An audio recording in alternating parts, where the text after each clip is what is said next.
Chapitre 30. Nous sommes comme les vagues.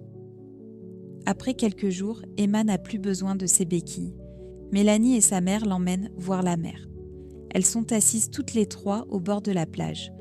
Le regard de Sophie se fond dans les vagues, dans l'écume des vagues qui vient s'écraser sur ses pieds. Elle observe la vague qui naît au loin.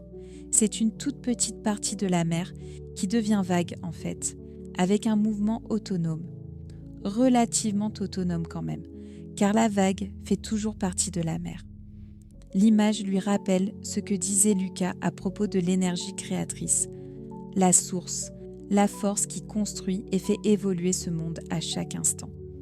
Elle voit que la vague représente une partie de la mer, une partie de la force de la mer. Elle doit tout à la mer, mais elle est quand même indépendante, en partie. La mer a donné ce souffle de vie et cette petite autonomie à la vague, pour qu'elle s'amuse, pour qu'elle fasse ses petits choix de vie de vague, sous l'œil bienveillant de la mer toujours présente, même si la vague peut l'oublier. Qui sait ? Sophie ressent qu'elle est comme cette vague. Elle vient de quelque chose qui est infiniment plus grand et infiniment plus complexe. Elle vient avec un gros bagage, celui de la mer. Elle est là pour vivre une petite aventure. La vie d'une vague, c'est rien par rapport à la vie de la mer, mais c'est déjà quelque chose pour la vague. Sophie pense qu'elle devrait se laisser vivre en toute légèreté, sans souci, sans trop se prendre la tête. Tout dépend de la mer dans tous les cas de figure. Si le courant marin va à droite, inutile de s'entêter, en tant que vague, pour aller à gauche. Mais ça ne veut pas dire non plus de ne pas exploiter cet élan vital, cet élan qui la fait vague parmi les vagues. Elle devrait vivre à fond sa vie de vague, avec toute la force, tout l'élan que lui a donné la mer. C'est ça être une vague. Sa vie de vague est importante et éphémère en même temps.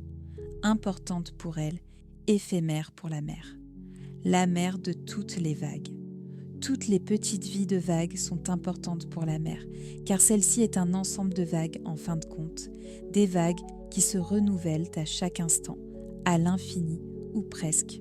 Peut-être que la mort n'est rien d'autre que la disparition de la vague, qui redevient mer, qui rend son âme, autrement dit toutes ses expériences de vie, à la mer-mère, et renaît vague à un moment ou un autre, pour revivre une autre vie de vague, porter peut-être un surfeur qui s'amuse avec sa planche, renverser un autre.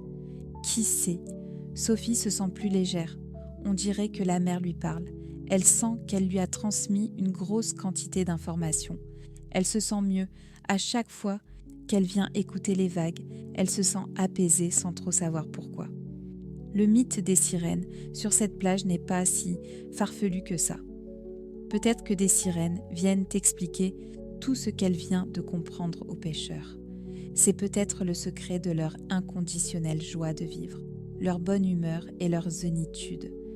Ils ont tout compris sans le savoir.